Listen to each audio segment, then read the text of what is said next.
మనం తదుపరి రాశి ఒకసారి మనం చూసుకున్నట్లయితే కర్కాటక రాశి. మరి కర్కాటక రాశి వారికి కూడా ఈ అమావాస్య తర్వాత ఎలా ఉండబోతుంది అంటారు గురువుగారు? తప్పకుండా అమ్మా, ఇక్కడ పంచగ్రహ కూటమి అనేటువంటి విషయాన్ని పక్కన పెడదాం కాసేపు. గురువు మార్పు అనేటువంటిది మనకు మే నుండి జరిగింది. మేలో ప్రిడిక్షన్ ఆల్రెడీ ఇవ్వడం జరిగింది, మే నెలకు సంబంధించింది వీరికి ప్రేక్షకులకు. మరి ఇప్పుడు ఈ యొక్క కుజుని మార్పు ఉంది. ఎస్పెషల్లీ కుజగ్రహము 1వ తారీఖు నాడు మీనంలో నుండి మేషంలోకి రావడం జరిగింది. దీంతో పాటుగా బుధుడు, శుక్రుడు, అదేవిధంగా సూర్యుడు, గురుడు ఎట్ ద సేమ్ టైం ఇక్కడికి చంద్రుడు కూడా రాబోతున్నాడు. ఇది పంచగ్రహ కూటమి అయినప్పటికీ 2.5 రోజులలో చంద్ర భగవానుడు వెళ్ళిపోతూ ఉంటాడు కనుక మనకు అవసరం లేని విషయం. 5 గ్రహాలు మీరు జన్మించినటువంటి సమయానికి ఒక దగ్గరనే ఉన్నట్టయితే ఇబ్బందులు ఎదుర్కొనేటువంటి పరిస్థితి ఉంటుంది. కనుక తప్పకుండా ఇక్కడ ద్వాదశ రాశులకు సంబంధించి మరి యొక్క జూన్ నెలలో, జూన్ అమావాస్య నుండి జూలై అమావాస్య వరకు ఈ యొక్క జ్యేష్ఠ మాసంలో ఏ విధంగా ఉంది అనేటువంటి విషయాన్ని మన యొక్క వీడియోలలో క్షుణ్ణంగా తెలుసుకుందాం. దానికంటే ముందు మీరు చేయాల్సింది ఏమిటి అంటే వ్యవహారిక నామం ఏమిటి, జన్మనామం ఏమిటి అనేది కనుక్కోవాలి. ఎందుకంటే ఇక్కడ వ్యవహారిక నామము రమేషో, సురేషో అయ్యింది. రమేషు అంటే వ్యవహారిక నామము తులారాశి, సురేషు అంటే శతభిష నక్షత్రము మనకు కుంభరాశి. మరి వీరి జన్మనామం వచ్చేసి లక్ష్మణో లేదా భిక్షపతో ఉంటే తులారాశి వస్తుంది, మేషరాశి వస్తుంది. కనుక మీరు జన్మనామం ప్రకారంగా, ఎందుకంటే ఈ ఇంపాక్ట్ అనేది పిల్లల మీద కానీ ఇప్పుడు మీరు ఉండేటువంటి పరిస్థితుల మీద కానీ ఉంటుంది ఖచ్చితంగా కూడా. ఎందుకంటే పుట్టిన సమయంలో ఏదైతే నక్షత్రాలు ఉన్నాయో, ఏదైతే జన్మ నామం ఉందో దాని ప్రకారంగా పేరు పెట్టకపోతే ఖచ్చితంగా ఇబ్బందులు ఎదురవుతాయి 100%. ఇందులో నో డౌట్. ఎందుకు అంటే మీ ప్రొనౌన్సియేషన్ ఏదైతే ఉందో దాని మీద ఒక 10 to 15%, 100% ఇంపాక్ట్ అనేటువంటిది ఉంటుంది అనేటువంటి విషయాన్ని గమనించుకోండి. ఇక్కడ గ్రాచారం గోచారం వేరు. గ్రాచారంలో గ్రహాలు మారవు, గోచారంలో మాత్రమే గ్రహాలు మారుతాయి విన్నరా. కనుక ప్రజెంట్గా మేషంలో కుజుడున్నాడు, అదేవిధంగా 2వ స్థానంలో గురుడు, మన అదేవిధంగా బుధ, శుక్రులు, సూర్యుడు, చంద్రుడు వచ్చేసి రాబోతున్నాడు. ఇంకా ఈ యొక్క రాహుకేతువులు, కేతువు వచ్చేసి కన్యాలో, రాహు వచ్చేసి మీనంలో ఉన్నాడు, శని భగవానుడు కుంభంలో ఉన్నాడు. ఇది గ్రహస్థితి. మరి దీన్ని ఆధారంగా చేసుకొని ఈ యొక్క జూన్ నెలలో ఈ అమావాస్య నుంచి మరలా అమావాస్యకి ఎట్లా ఉందనేటువంటిది క్షుణ్ణంగా కూడా తెలుసుకుందాం. కర్కాటక రాశి వారిని చూసుకున్నట్టయితే ఈ యొక్క 2024 మనకు జూన్ నెలలో జ్యేష్ఠ మాసానికి సంబంధించి కర్కాటక రాశి వారికి 2022 ఆగస్టు నుండి బాగాలేదు అని చెప్పి ప్రతి వీడియోలో కూడా చెప్పడం జరుగుతూ ఉన్నది.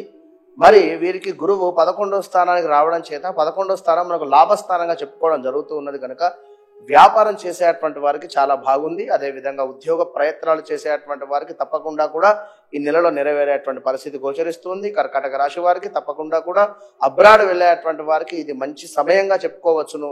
ఎట్ ద సేమ్ టైం కర్కాటక రాశి వారికి ఒకవేళ వివాహ ప్రయత్నాలలో ఉండేటువంటి వారికి తప్పకుండా వివాహం జరిగేటువంటి పరిస్థితి అయితే గోచరిస్తుంది. ఒకవేళ వివాహం జరిగింది గత 2023లో గొడవలు అవుతూ ఉన్నవి, భార్యాభర్తలకు తప్పకుండా విడాకుల దాకా వెళ్ళేటువంటి పరిస్థితి ఉంది అనుకుంటే మాత్రము ఈ యొక్క 6 నెలలు మీకు టైం ఏదైతే ఇచ్చారో 6 నెలలు కానీ మరొక 6 నెలలు అయితే ఏదైతే కౌన్సిలింగ్ టైం ఇచ్చి ఉన్నారో ఇప్పుడు గురువుల రావడం చేత మీరిద్దరూ కలిసి ఉండేటువంటి పరిస్థితి అయితే ఉంది ఇక్కడ.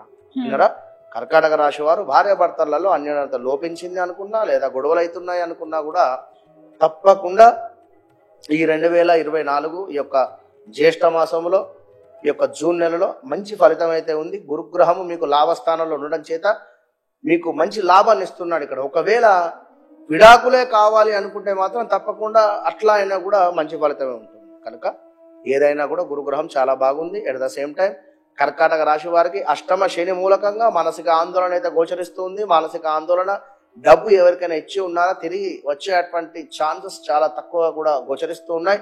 డబ్బు ఇవ్వకపోగా కాస్త గొడవలు ఏర్పడేటువంటి పరిస్థితి అయితే ఉంది. కానీ మీరు ఈ 2025 దాకా వేచి చూడండి. 2025 తర్వాత ఆఫ్టర్ కొంత ఏమైనా మార్పులు చేర్పులు అయితే ఉన్నవి. తప్పకుండా శని సంబంధిత పారాయణం కానీ శని సంబంధిత హోమం కానీ మీరు ఖచ్చితంగా కూడా చేసుకునేటువంటి ప్రయత్నం చేయండి. కర్కాటక రాశి వారికి ఇంకా చూసుకున్నట్టయితే హెల్త్ ఇష్యూస్ వచ్చేటువంటి ఛాన్సెస్ ఉన్నాయి. హెల్త్ ఇష్యూస్ కావచ్చును, కాస్త బద్ధకష్టం ఏర్పడేటువంటి పరిస్థితి. మీరు స్నానం చేసేటువంటి నీటిలో చిటికడు పసుపు, అదేవిధంగా తెల్ల ఆవాలు అని చెప్పి దొరుకుతాయి మనకు. నల్ల ఆవాలు అందరికీ తెలుసు, తెల్ల ఆవాలు కూడా దొరుకుతాయి. తెల్ల ఆవాలు కొన్ని తీసుకొని ఆ యొక్క స్నానం చేసేటువంటి బకెట్లో వేసుకొని స్నానం చేసినట్టయితే గురుబలం పెరుగుతుంది, మంచి ఫలితం ఉంటుంది. ఇంకా ఎవరైనా మీకు డబ్బులు కావాలి అన్నా కూడా వారికి ఇవ్వకుండా ఉండండి. ఇస్తే మాత్రం తిరిగి వచ్చేటువంటి ఛాన్సెస్ అయితే లేవు. విన్నారా? తిరిగి రావు. తిరిగి రాకపోగా గొడవలు అవుతాయి. ఎక్కడైనా జాబ్ చేసే చోట గత కొంతకాలం నుండి ఇబ్బందిగా ఉంది అనుకుంటే తప్పకుండా ఈ యొక్క ఇయర్లో, ఈ నెలలో మంచిగా సెట్ అయ్యేటువంటి పరిస్థితి ఉంది. ఇంకా వివాహ ప్రయత్నాలలో ఉండేటువంటి వారికి తప్పకుండా ఈ యొక్క జూన్ నెలలో ముందుకు వెళుతుంది. జూన్, జూలై, ఆగస్టు వరకు తప్పకుండా వివాహం సెట్ అయ్యే ఛాన్సెస్ అయితే ఉన్నవి. ప్రయాణాలలో జాగ్రత్త వహించడం ఎంతో అవసరం.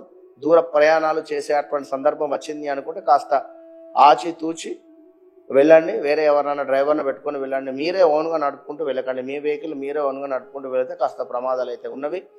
ఇక కర్కాటక రాశి వారికి సంబంధించి ఇంకా చూసుకున్నట్టయితే వీరికి హాస్పిటలైజ్డ్ డబ్బు ఖర్చు అయితే కనబడుతుంది ఏదో రకంగా.